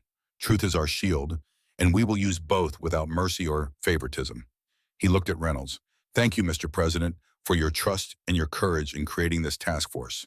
We will not disappoint you. They sat down to thunderous applause. But Cassandra noticed the faces, some genuinely approving, others calculating, a few pale with fear. Good. Let them be afraid. After the dinner, as guests mingled in the cross hall, an older man approached Cassandra. Thomas Ashford, not in handcuffs. He was out on bail pending trial, but clearly broken. Duchess Blackwood, he said quietly. Security immediately moved closer, but Cassandra waved them back. Mr. Ashford, I wanted to say, he paused, struggled. You're wrong about my daughter. Victoria is a brilliant businesswoman. Everything she did to save our company. The weapons sales, the money laundering, it was all to protect our family legacy. Cassandra looked at him, really looked. Saw not an imposing titan of industry, but a frightened old man watching his empire crumble. Mr. Ashford, she said gently, Victoria didn't save your legacy. She destroyed it. Because legacy built on corruption isn't legacy. It's a house of cards waiting to fall. We gave people jobs, built communities, contributed to the economy. You sold weapons to enemies of this country. Cassandra's voice hardened. You armed regimes that murder their own citizens. You laundered money for terrorists and drug cartels, all while claiming to be patriots, claiming to serve America. He opened his mouth, closed it. The prosecution has 15 years of evidence, Mr. Ashford. Every illegal sale, every bribe, every life endangered by weapons you sold for profit. She leaned closer. I was there when they found the shipping manifest. Do you know what stood out to me? He shook his head. The dates. You sold anti-aircraft missiles to embargoed nations the same month your daughter got married. While Julian Whitmore was celebrating his wedding, people died from weapons you provided. Children died. Thomas Ashford went pale. Your legacy isn't jobs or community development, Cassandra said quietly. It's blood money, and that's what history will remember. She turned and walked away. Marcus fell into step beside her. That was harsh, he murmured. That was true. Cassandra didn't look back. He needed to hear it. Agreed, but are you okay? She considered the question.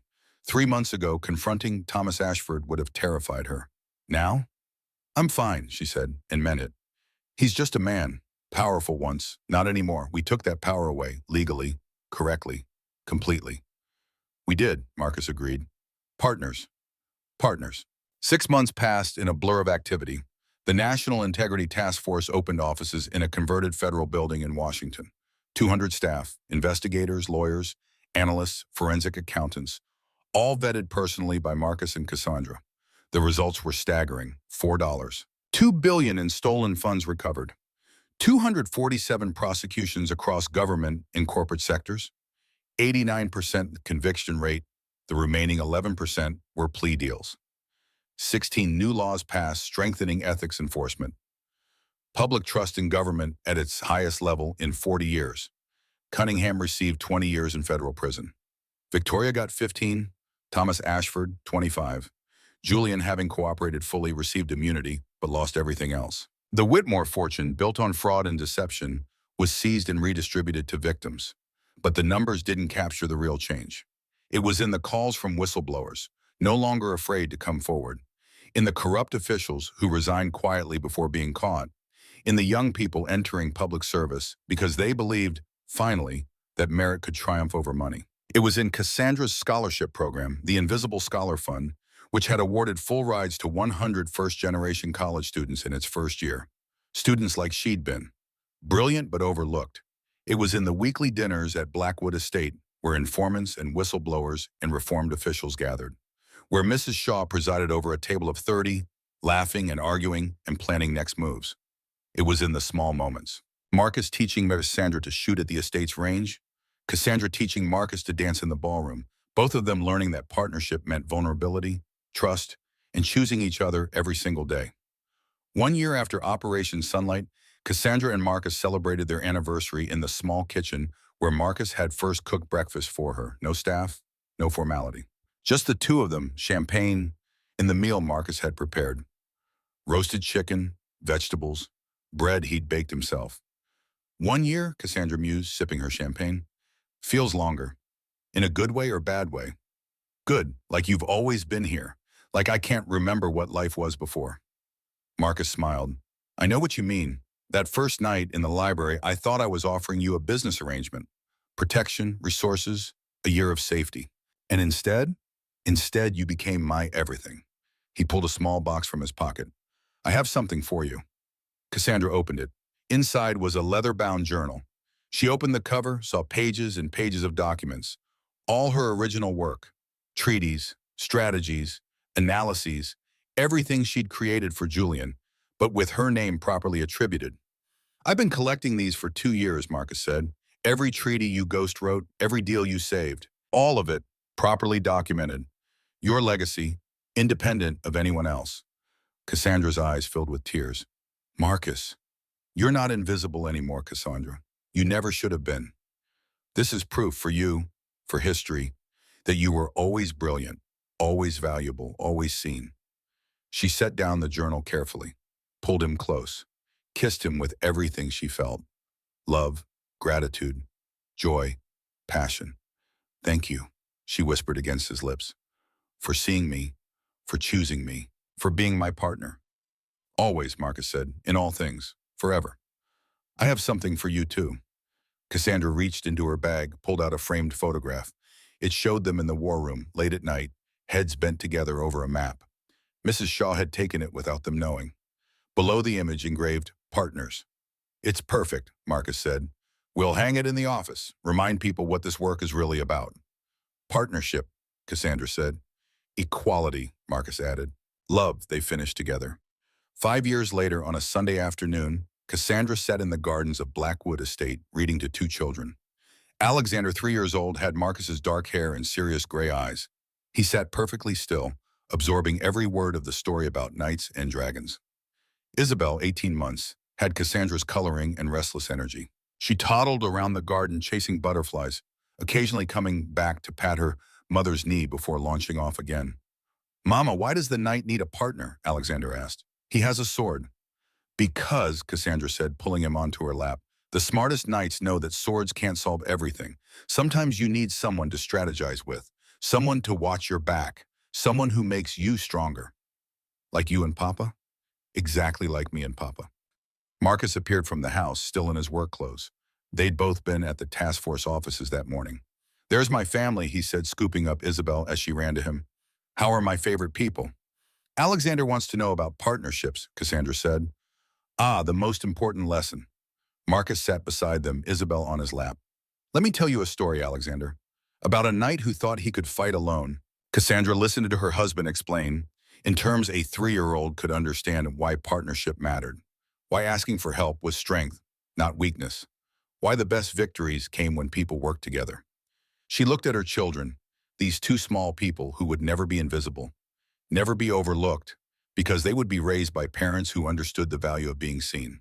And she looked at Marcus, still her partner in everything. Still the man who'd seen her when no one else would, still choosing her every day. The estate grounds stretched around them, no longer silent and austere, but filled with life. Laughter from the staff quarters, music from the ballroom where they'd hosted a community orchestra the night before, voices from the guest wing where visiting task force members from the regional offices were staying. This was their legacy, not just the prosecutions or the recovered funds or the reformed system, but this, a home built on honesty, a family built on love, a partnership that had changed everything. That evening, after the children were asleep, Cassandra and Marcus stood on the balcony overlooking the estate. Do you remember what you asked me? Cassandra said. That first morning in the carriage. What happens next? Marcus recalled. You said we'd figure out how to live in the same house without killing each other. Marcus laughed. We did better than that, I'd say. Much better. Cassandra leaned against him. Do you ever regret it? The contract? The way we started? Never, Marcus said immediately, because it brought me you. And everything that came after, the partnership, the love, the children, the work, none of it would exist without that first choice. Your choice to sign the contract. My choice to offer it. Our choice to make it real. Any regrets at all? Only that I didn't find you sooner. He turned her to face him. But we have forever now. That's enough. But forever, Cassandra repeated, with my partner. With my partner, Marcus echoed. They kissed as the sun set over Blackwood Estate. Two people who'd started as strangers, bound by paper and convenience, who'd become partners in justice, who'd become lovers, who'd become parents, who'd become everything to each other. Inside the house, Alexander and Isabel slept peacefully, unaware of the journey their parents had taken, unaware of the battles fought and won, knowing only that they were loved, valued, and seen. Downstairs, Mrs. Shaw prepared for tomorrow's guests. The task force was hosting a symposium on governmental transparency. 40 whistleblowers and reform activists would fill the estate for a weekend of strategy and solidarity. In the war room, now called the Operations Center, new cases waited, new corruption to root out, new battles to fight. But tonight, Marcus and Cassandra stood together under stars, in the home they'd built, surrounded by the family they'd created, and felt nothing but peace. Julian Whitmore was a distant memory. Victoria Ashford and her father were in prison. Cunningham would die behind bars. The corrupt system that had thrived on invisibility and exploitation was, finally, being dismantled. And Cassandra Vale Blackwood, daughter of a seamstress, scholarship girl, invisible strategist, was now exactly where she deserved to be. Not behind anyone, not in shadows, but standing in light, Equal, valued, loved. Partner to the man beside her, mother to the children sleeping inside, leader of a movement changing a nation. She'd been traded for $75 million, sold like property, erased from existence. And then she'd married the man who ran the world from shadows. Together, they brought that world into the light. It was, Cassandra thought, the best revenge possible. No, not revenge. Justice, love, legacy, and it was perfect. The Congressional Gold Medal ceremony took place on a crisp autumn morning. Cassandra, now 38, sat in the gallery with Alexander, 13, and Isabel, 11, and their youngest, James, 6, named for President Reynolds. On the floor, Marcus, 53, with more silver in his hair, but still carrying himself like the soldier he'd been, stood as the Speaker of the House presented him with the nation's highest civilian honor. For extraordinary service to the United States of America, for 35 years of dedication to justice, truth, and accountability, for building systems that will protect this nation for generations to come. The chamber erupted in applause. Alexander leaned over to Cassandra. "Mama, why is Papa getting a medal?"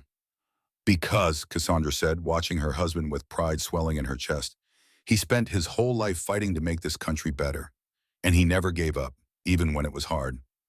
"Like you did too," Isabel added. "Mrs. Shaw told us about Operation Sunlight, about how you caught all the bad people." "Papa and I did it together," Cassandra said. "Partners." "Always partners," James repeated. At 6, it was one of his favorite phrases. Cassandra smiled, kissed the top of his head. On the floor, Marcus finished his acceptance speech. Short, humble, deflecting credit to the task force staff and informants who'd made the work possible. But then he looked up at the gallery, found Cassandra's eyes. "And to my wife," he said, voice carrying through the chamber. "My partner in all things. None of this would exist without her brilliance, courage, and unwavering commitment to justice. Duchess Cassandra Blackwood deserves this medal far more than I do." More applause. Cassandra felt her children pressing closer, proud of their appearance. After the ceremony, as they walked through the Capitol grounds, James tugged on Cassandra's hand. "Mama, when I grow up, can I be a partner too?" Cassandra knelt beside him. "You already are, sweetheart. You and Alexander and Isabel, you're our partners in building a better world." "And you're partners with each other," Marcus added, pulling all 3 children into a hug. "That's what family means. We work together. We support each other. We make each other stronger." "Like you and Mama," Alexander said. "Exactly like me and Mama." They walked on, a family of 5, through the seat of American power, a power they'd helped reshape, a system they'd helped reform. And Cassandra thought about that night in the library, 10 years and a lifetime ago, when she'd heard a pen stroke and thought her life was ending. She'd been so wrong, it had been beginning. And what a beginning it had been.